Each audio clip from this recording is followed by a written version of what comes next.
Patuloy na pinaigting ng Rizal Police Provincial Office ang kampanya laban sa mga wanted person na sangkot sa paglabag sa Republic Act 8353 o Anti-Rape Law of 1997 at iba pang sexual offenses sa ilalim ng isinagawang sakleo o simultaneous anti-criminality law enforcement operation mula May 21 to 24, 2026.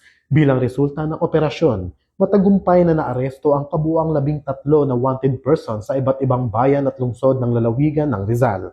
Kabilang dito ang 4 na regional level, 4 na provincial level, isang city level, 2 municipal level at 2 other wanted persons.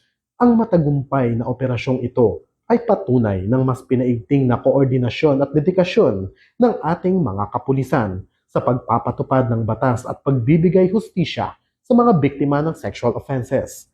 Naniniwala ang Rizal PPO na sa pamamagitan ng maagap at tuloy-tuloy na operasyon, mas mapapanatili ang kaayusan at kaligtasan ng mamamayan sa buong lalawigan. Mula dito sa Rizal Police Provincial Office, ako ang inyong PNN correspondent, Patrolman Junmar Abang.